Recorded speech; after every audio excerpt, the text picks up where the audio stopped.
Elon Musk's AI images go over the edge. There's an arms race in AI between resume preparation and analysis. Chatbots are looking to use more and more of your personal information. And did Google just do it again with another disappointing AI launch? All this and more on the Holy Free Speech Batman edition of #Trending. I'm your host, Jim Love. Let's get into it. It's no secret that we use AI to produce most of the images we use in our publication. We use DALL-E, and it saved us on our Getty subscription, which took a lot of searching and yielded, at best, moderate results. And two frustrations we've had, though. One is that every person looks worse than the most contrived model. Perfect hair, perfect features, you know what I'm talking about. And we found a couple of alternatives that can produce more realistic-looking people, CG Dream being one of them, but there are some limitations to that as well. But a second frustration, and one that cuts a little deeper, is we've found that we're often blocked from providing an image. Sometimes there might be some justification, but other times it seems like these AIs are telling us what to do by taking political correctness to the extreme. And frankly, that's made us concerned that we're allowing ourselves to be censored by these large AI models. Innocently at first, but where does this go from here? So we were looking at the potential of other tools, including X's image generation, with some hope. We leave it to Elon Musk, however, to go too far in the opposite direction, at least according to one review. X, formerly known as Twitter, has introduced an AI image generator as part of its Grok chatbot available to X Premium subscribers. The new feature is raising serious concerns about potential misuse and the spread of misinformation due to its apparent lack of any safeguards.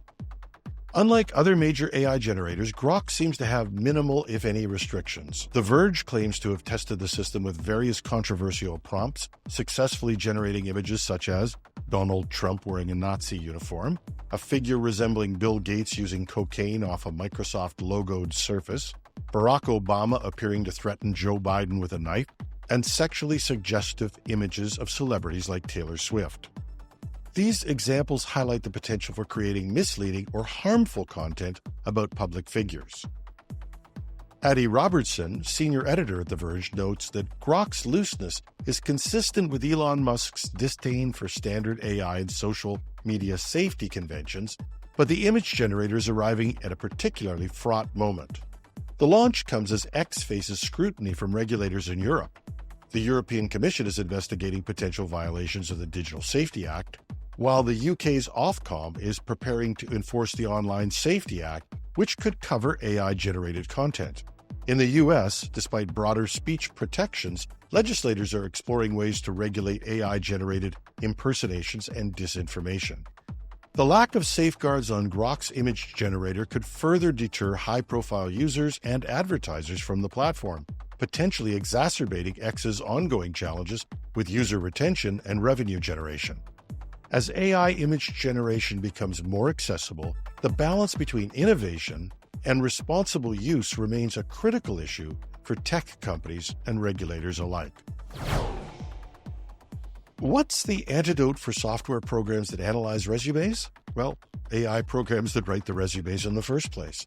The job market is facing a new challenge: the widespread use of AI in crafting job applications. According to recent surveys, about 57% of young job seekers are now using ChatGPT to help write their resumes and cover letters. The trend is causing significant issues for recruiters and hiring managers. Kayati Sundaram, CEO of recruiting platform Applied, notes, "We're definitely seeing higher volume and lower quality. The applications are harder to sift through when candidates can just copy-paste content from ChatGPT.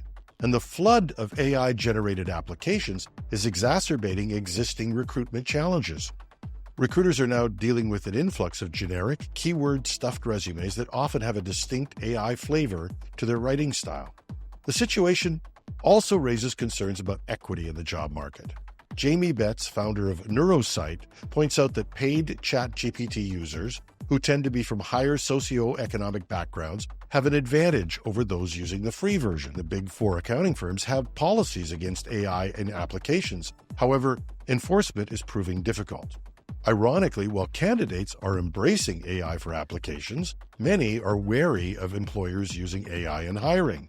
A study last year found that 66% of Americans would refuse to apply to companies using AI recruitment tools. As this AI arms race continues, many recruiters are falling back on, wait for it, traditional in-person interviews as the best way to evaluate candidates. It seems like in this age of AI, the human touch may be more valuable than ever in the hiring process. The chatbot wars are heating up, with major tech giants racing to make their AI assistants more personal and practical. Google, Apple, Microsoft, and even Meta are working to combine the broad knowledge of large language models with users' personal data. Google recently announced new features for its Gemini AI. It has a contextual overlay allowing Android users to ask Gemini questions about contents on their phone screens.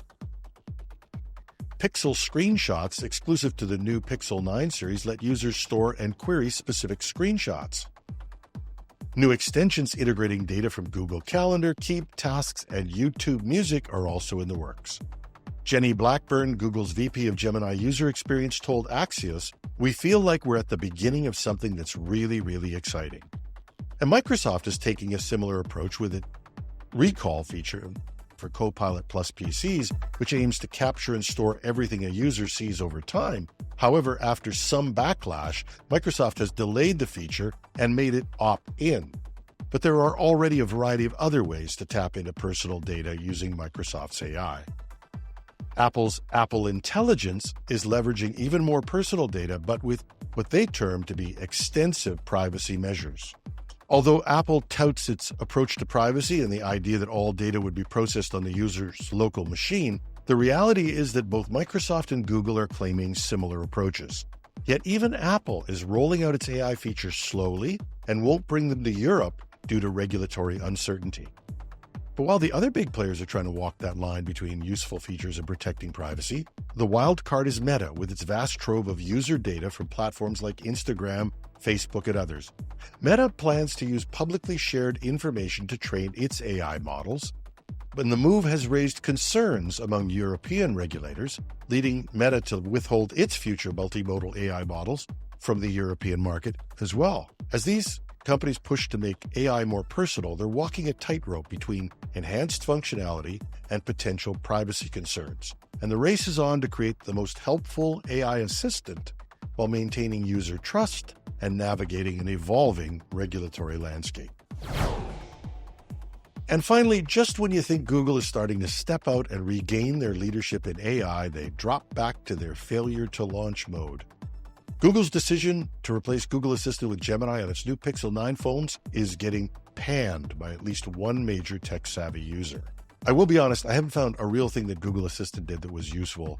And for that matter, I haven't found much that Siri does except turning the flashlight on and off, and maybe setting an alarm. But I was hopeful when Google announced that they would have put a smarter AI, it would be a leading edge of what was going to replace these static assistants. But it turns out that the new launch is a step backward for some power users. Jared Newman, in his Fast Company review, highlights several key issues with Gemini where it failed on basic tasks that Google Assistant apparently did well. Local search results are less detailed and useful compared with Google Assistant's offerings. Gemini can't perform simple tasks like taking notes or managing to-do lists, features many users rely on daily. Weather forecasts, a staple of digital assistants, are often inaccurate due to location problems. Turn-by-turn navigation doesn't launch properly, hindering one of the most common smartphone uses. And media playback is limited to YouTube, while Google Assistant supported various streaming services. Newman argues that in its zeal for what it believes is the future of AI, Google is tossing out too many voice assistant functions that are already useful today. While Gemini offers new AI capabilities, its current implementation appears to be a step backward in functionality for many users. Now, the move may be driven by Google's desire to monetize AI features through subscriptions, but this risks alienating users who depend on their voice assistant for daily tasks. Whatever the reason, after a couple of weeks of some good high-profile announcements in their Gen AI models, Google seems to be sliding back to their ability to snatch defeat from the jaws of AI victory. And that's our show for today. You can find the show notes at our news site, technewsday.com or .ca, take your pick. Hashtag Trending is on summer hours, so there's no morning news edition tomorrow, but the weekend show will be released early on Friday. Thanks for listening. I'm your host, Jim Love. Have a thrilling Thursday.